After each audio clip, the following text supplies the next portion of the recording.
Il y a une différence fondamentale entre la morale et l'éthique. Il pourra pendant un temps s'inspirer d'une éthique institutionnelle, comme celle qui découle du suivi d'une tradition, à condition de la comprendre parfaitement, mais tôt ou tard, de toute façon, il expérimentera les limites ou l'inadaptabilité de cette éthique. L'éthique, c'est un ensemble de lois qu'on s'impose à nous personnellement, donc des lois qui viennent de l'intérieur, qu'on choisit de respecter, afin de préserver le bien commun. Oh, je sais pas ce que ça vaut. Selon moi, le guerrier, c'est celui qui respecte l'éthique et qui n'a que faire de la morale. Je pense que la vie et ses expériences amènent un guerrier à élaborer sa propre éthique avec le temps. Non. Si, ok. S'il ne le fait pas, s'il s'enferme dans une rigidité sclérosante, il refuse tout simplement les lois du vivant qui sont changement perpétuel. Étant donné qu'un guerrier cherche à être son propre maître, dans ces cas-là, c'est inévitable que les lois qu'il respecte, c'est des lois qui viennent de lui-même. C'est des lois qu'il a choisies pour lui, à l'intérieur de lui. Ce qui est éthique un jour peut ne... Merde, putain... Ce qui est éthique un jour face à une situation peut ne plus l'être le lendemain face à une autre. L'éthique est donc un ensemble de lois personnelles auxquelles le guerrier se réfère pour savoir si ce qu'il accomplit est juste. À mon sens, le guerrier doit faire preuve de souplesse, de discernement, et ne pas forcément suivre aveuglément l'éthique institutionnelle qu'il a choisie si celle-ci se révèle emprisonnante et empoisonnante. Agir selon une éthique personnelle, c'est donc respecter avant tout l'intégrité et l'incorruptibilité. Allez, hein.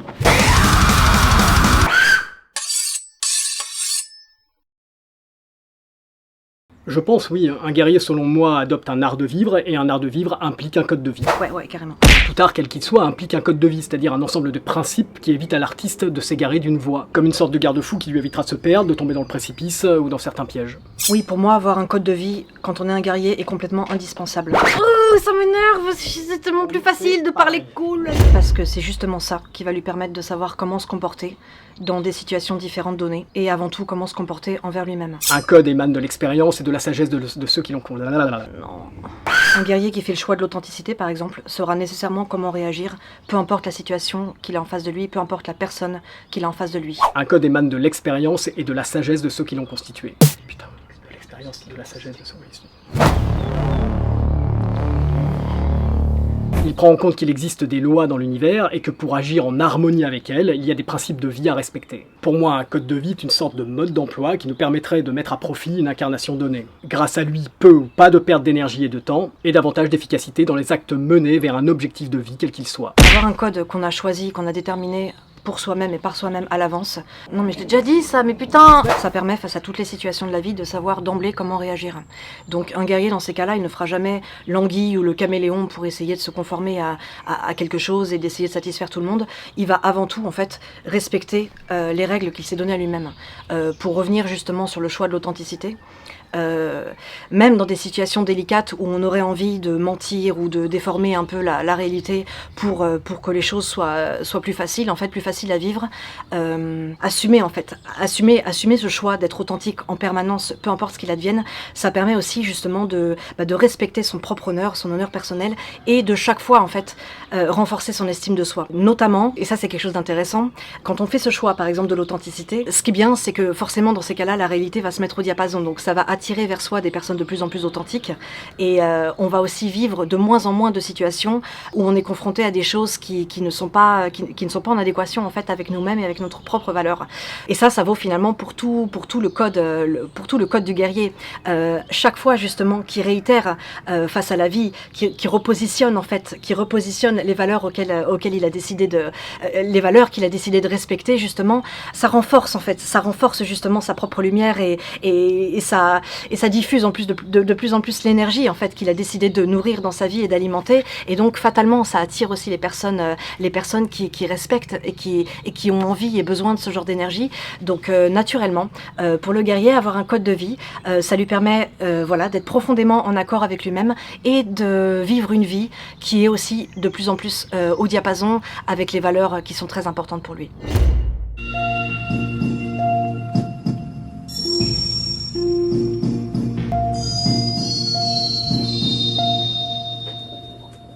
La voie du samouraï se trouve dans la mort.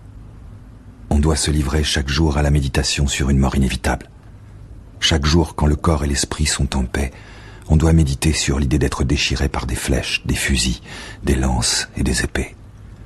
Enlevé par le déferlement des vagues, projeté au cœur d'un immense feu, frappé par un éclair, secoué à mort par un grand tremblement de terre, précipité du haut de falaises de 30 000 mètres, emporté par une maladie mortelle ou contraint à se faire seppuku à la mort de son maître. Et chaque jour, sans faute, on doit se considérer comme mort.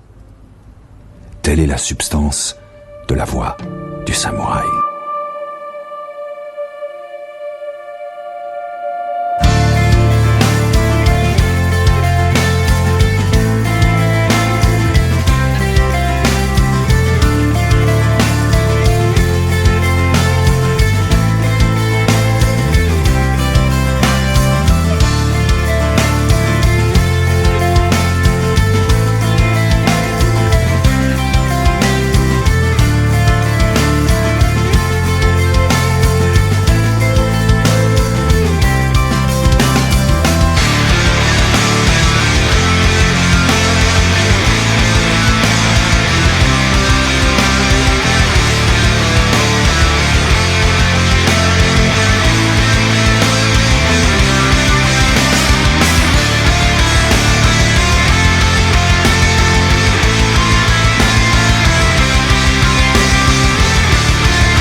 Bien entendu, on peut déjà parler du Bushido dans les arts martiaux japonais.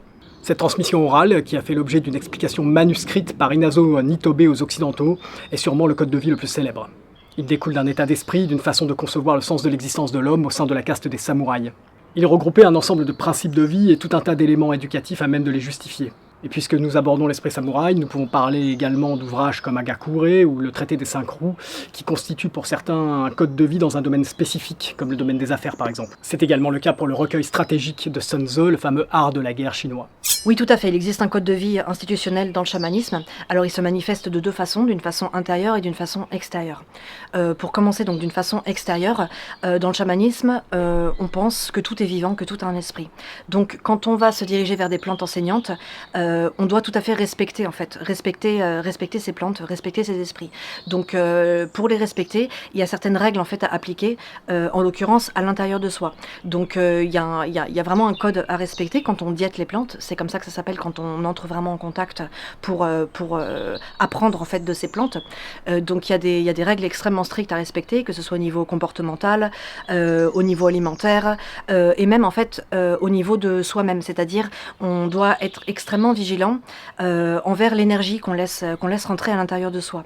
Les énergies, ça peut être absolument tout. Donc évidemment, ça peut venir de la nourriture, des personnes qu'on croise, de l'environnement dans lequel on est, mais aussi également de ses propres pensées et des énergies en fait qu'on nourrit à l'intérieur de soi. Donc ça demande beaucoup de vigilance et beaucoup de concentration. Donc ça peut sembler que ces choses-là en fait ne soient pas des règles ni un code, mais en fait ça l'est tout à fait. Parce que si on ne respecte pas ces règles-là, on se dirige vers une autre partie en fait une autre partie des mondes des plantes. Et le vrai chamanisme, on va dire, pas la sorcellerie, mais le chamanisme qui donc est centré sur la médecine, lui c'est la lumière qui cherche. Donc si on ne respecte pas en fait les règles que je viens de décrire à l'intérieur de soi, quand on se présente aux plantes, on se dirige en fait du côté sorcellerie, en fait du côté obscur des plantes. Donc ça c'est une chose. Autrement, il est évident de toute façon que puisqu'on pense que tout est vivant, fatalement en fait le fait d'entrer dans le chamanisme, il va en découler en fait d'autres règles qui vont s'appliquer plus tard, plus ou moins dans le retour dans la vie normale. C'est-à-dire un respect vraiment profond pour l'ensemble du vivant et une façon donc de se comporter envers soi-même, envers les énergies, donc envers ses propres pensées, envers les autres, envers les animaux, envers les plantes, et même envers le règne minéral, envers tout le vivant en fait. Donc voilà, moi ce que je dirais en ce qui concerne le code de vie institutionnel du chamanisme, c'est un code de vie qui est intéressant parce qu'il est peut-être pas autant gravé dans la pierre que les autres codes de vie. Ça se joue à un niveau donc principalement intérieur et une fois qu'on l'a adopté, qu'on va vers les plantes, elles aussi, en fait, vont nous apprendre un nouveau code de vie qu'on va ensuite appliquer bien au-delà du chamanisme. Donc voilà ce qu'il en est pour le code de vie institutionnel dans le chamanisme. Dans le karaté, il existe les 20 principes directeurs du karaté-do. Dans le karaté, il existe les 20 principes directeurs du karaté-do, c'est-à-dire du karaté pratiqué. Dans le karaté, il existe les 20 préceptes directeurs du karaté-do, c'est-à-dire le karaté pratiqué. Putain, mais le karaté. Le karaté, c'est une crème, ça n'a rien à voir. Tu cutteras. Franchement, je la refais pas. Attends. Dans le karaté, il existe les 20 principes directeurs, les 20 préceptes, putain. Dans le karaté, il existe les 20 préceptes directeurs du karaté-do, c'est-à-dire le karaté pratiqué... Putain, mais j'y arrive pas avec karaté, là. Dans le karaté, il existe les 20 préceptes du karaté-do, c'est-à-dire le karaté pratiqué... Putain. Dans le karaté, il existe les 20 préceptes du karaté-do, c'est-à-dire le karaté pratiqué en tant que voie de développement, ou plutôt de dépouillement du soi. C'est un code de vie du karatéka qui oriente sa conception et sa pratique de l'art. Dans les écoles martiales traditionnelles chinoises dignes de ce nom, on se doit de mettre en tout premier lieu dans l'apprentissage le wudé, signifiant vertu martiale. Les arts martiaux font partie des arts chevaleresques, et dans tout art chevaleresque, rien n'a de valeur si l'homme n'a pas la vertu. Le wudé est donc un code de vie qui regroupe des vertus qui donneront un sens à la pratique de l'artiste martial et aussi surtout un sens à sa vie. Dans les arts martiaux, on part du principe que vivre en accord avec la vertu, c'est vivre en accord avec les lois universelles. C'est au sein de son dojo, qui signifie lieu de la voie, ou de sa salle de pratique, le Quan, s'il pratique les arts martiaux chinois, que l'artiste martial s'entraîne à appliquer le wudé face à sa communauté. Ah putain, c'est de la merde. Là, je suis en live. En plaçant le combat au centre de l'entraînement, on crée des gens assoiffés de violence. Ils s'entraînent pour le combat, et à l'extérieur, c'est ce qu'ils vont vouloir manifester. En plaçant le wudé, les vertus martiales, au centre de l'entraînement, on crée des gens qui sont capables de défendre des vertus à l'extérieur, et donc d'être utiles à l'humanité. Putain d'hélicoptère. Aujourd'hui, dans le milieu des arts martiaux, on encense tout un tas de personnes pour leur capacité et leur talent dans le domaine du combat, mais on se fout absolument de savoir s'ils sont vertueux. Je pense que l'humanité, dans l'état dans lequel elle est aujourd'hui, a plus besoin de gens vertueux que de gens à même de savoir donner des beaux coups de pied ou des beaux coups de poing. Oh, putain, ça, on dirait Miss France.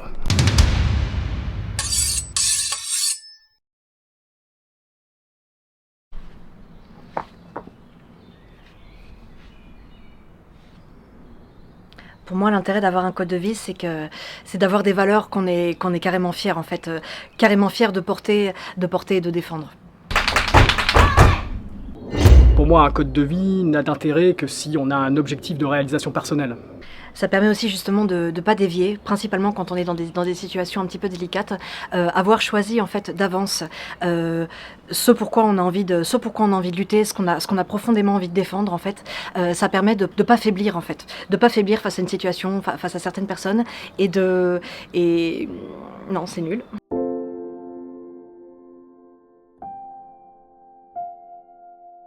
Et avoir ces valeurs en fait, avoir ces valeurs à l'intérieur de soi, avoir envie de les faire vivre et de les exprimer en fait au monde sans se gêner justement. Moi je trouve que ça permet en fait de renforcer, comme je l'ai dit tout à l'heure, en fait ça permet de renforcer sans cesse l'estime de soi et peut-être aussi inspirer d'autres personnes à se montrer telles qu'elles sont et à se respecter elles-mêmes en fait. Il nous permet alors d'avoir une ligne directrice et une certaine vigilance personnelle. Pour moi, les valeurs du guerrier, en fait, c'est comme un feu qui brûle à l'intérieur de lui et qu'il a envie de nourrir, en fait. Et justement, principalement quand il est face aux épreuves ou quelque chose qui serait facile, on va dire un peu d'esquiver, quelque chose comme ça. Et bien, en fait, avoir déjà à l'intérieur de lui, en fait, ce code auquel il répond, ces valeurs, en fait, qu'il respecte profondément, ça lui permet justement, en fait, de répondre à ces situations avec beaucoup de dignité. Et je trouve que c'est quelque chose qui fait beaucoup défaut en fait dans le monde d'aujourd'hui. On est tous un petit peu fuyants justement parce qu'on sait pas trop comment se positionner. On essaye toujours de ménager la chèvre et le chou.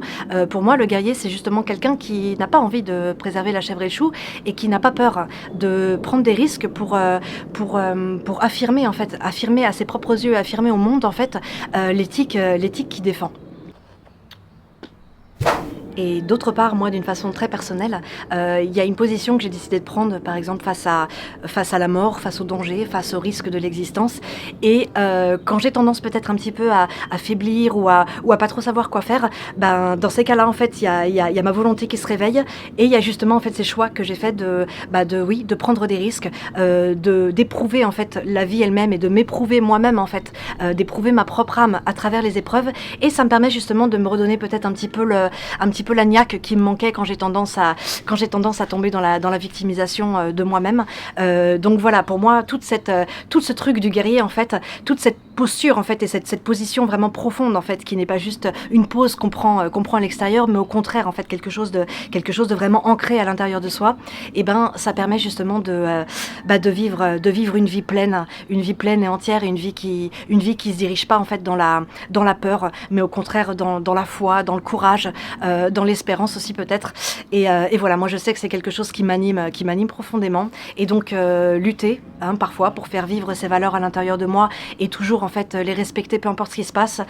Personnellement moi c'est ce qui renforce mon âme en fait. Et c'est pour ça que je pense qu'à la fin de ma vie je serais fière d'avoir mené la vie que j'ai vécue, justement parce que j'aurais respecté ces lois, comme je le disais, que je me suis imposée à moi-même et qui fait de moi en fait mon propre maître. Un code de vie n'a d'intérêt que si l'on souhaite se perfectionner.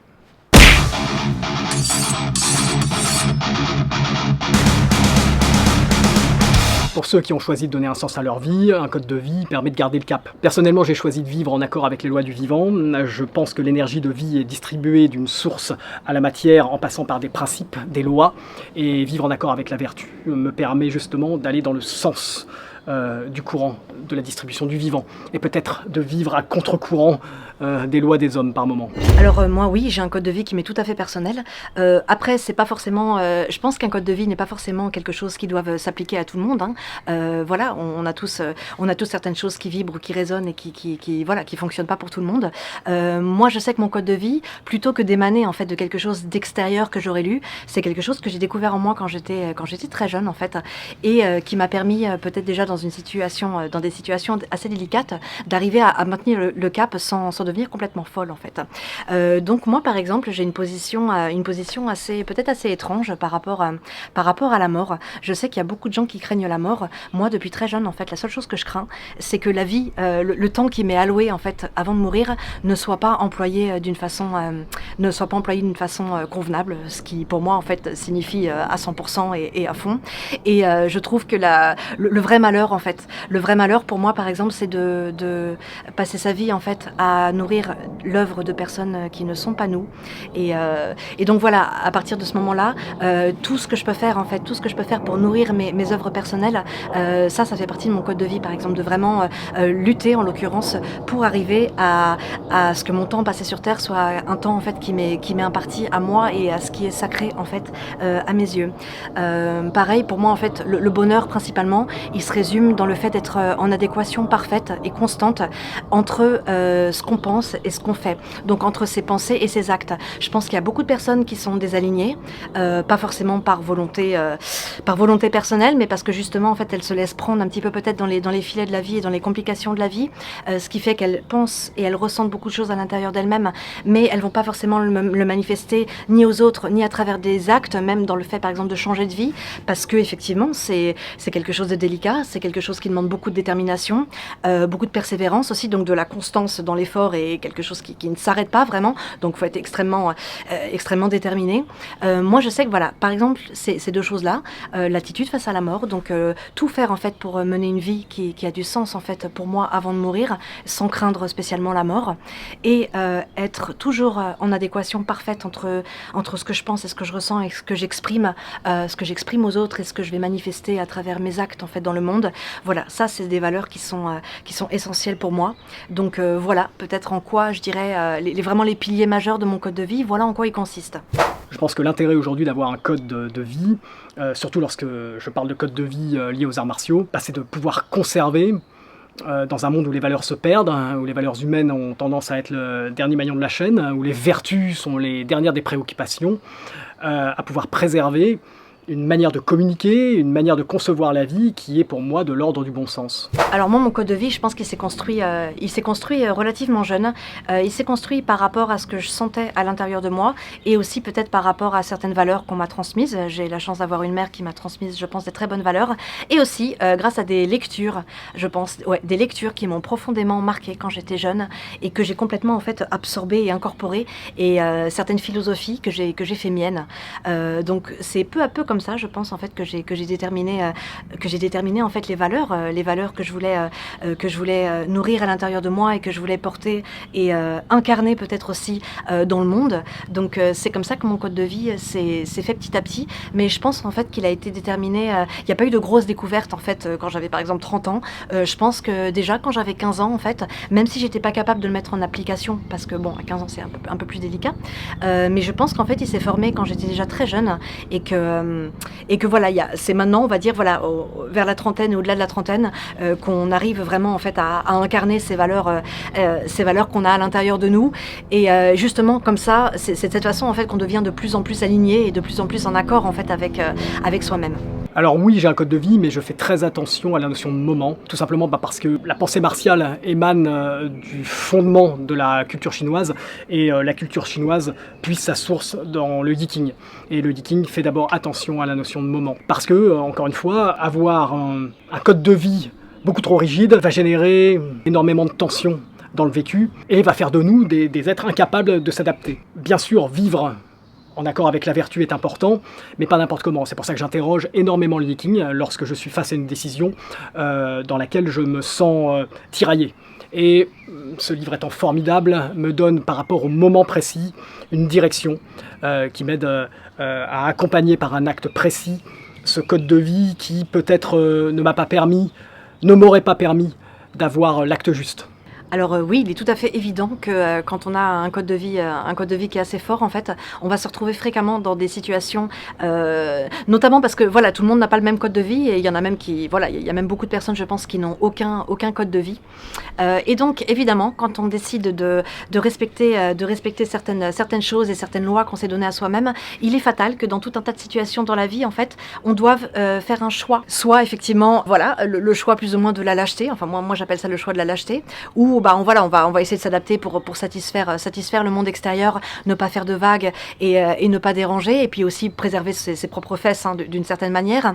Et puis il y a le choix autrement du courage, où voilà, on s'est dit à soi-même en fait, peu importe ce qu'il advienne, moi c'est comme ça que j'ai décidé de me comporter, c'est ça que j'ai envie d'affirmer. Donc évidemment qu'on se retrouve dans des situations délicates avec des gens, enfin voilà, Dieu sait que ça m'arrivait, je pense, fréquemment, de pas plaire, que mon discours ne convienne pas, ou que ma façon d'agir, de penser, voilà, soit aussi de toute façon tout à fait subversif, voire transgressif, clairement. Donc oui, évidemment, c'est quelque chose qui peut s'avérer délicat.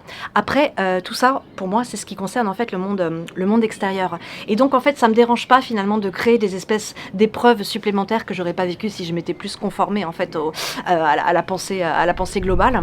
Donc ça me dérange pas de créer des épreuves. Et là où ce que je vois en fait, mon code de vie me sauve. Pourquoi on a un code de vie ?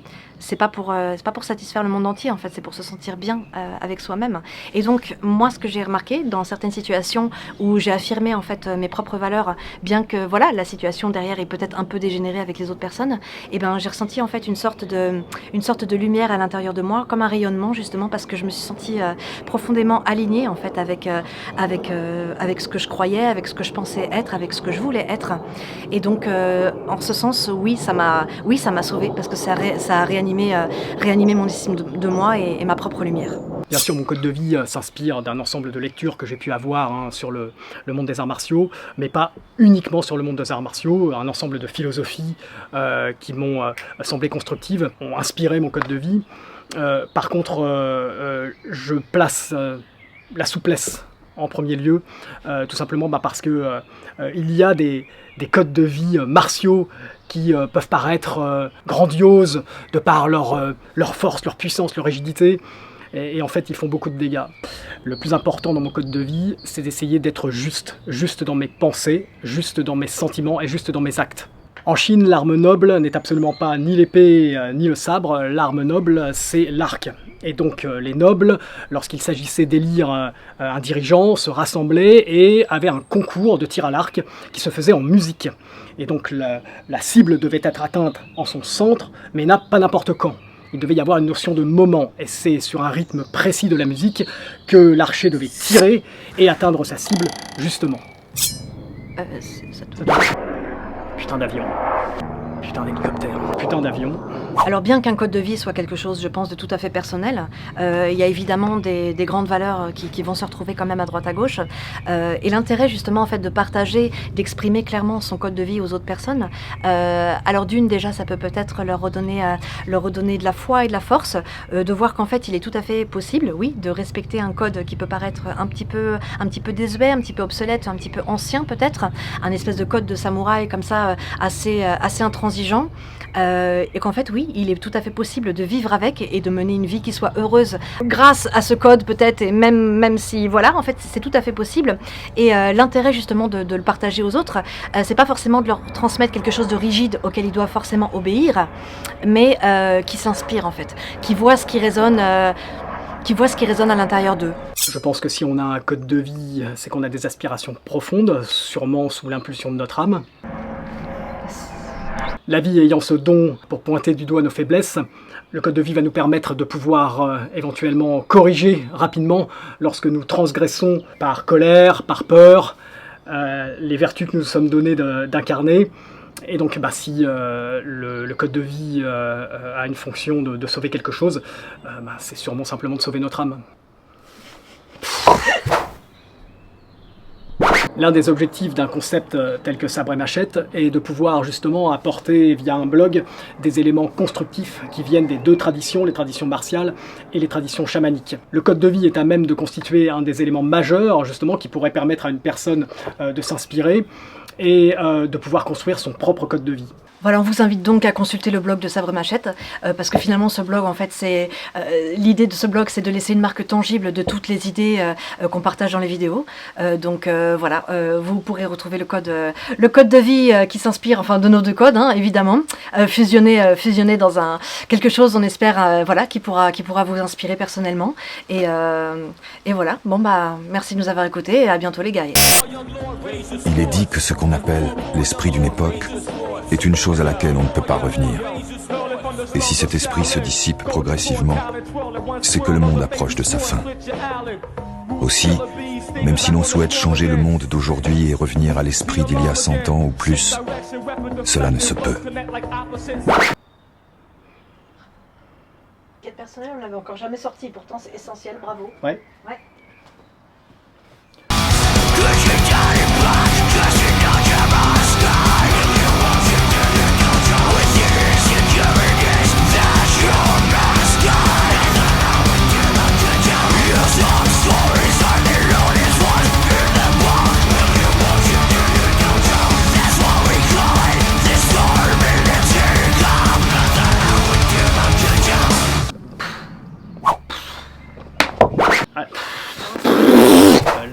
Mais je l'ai déjà dit 1000 fois là.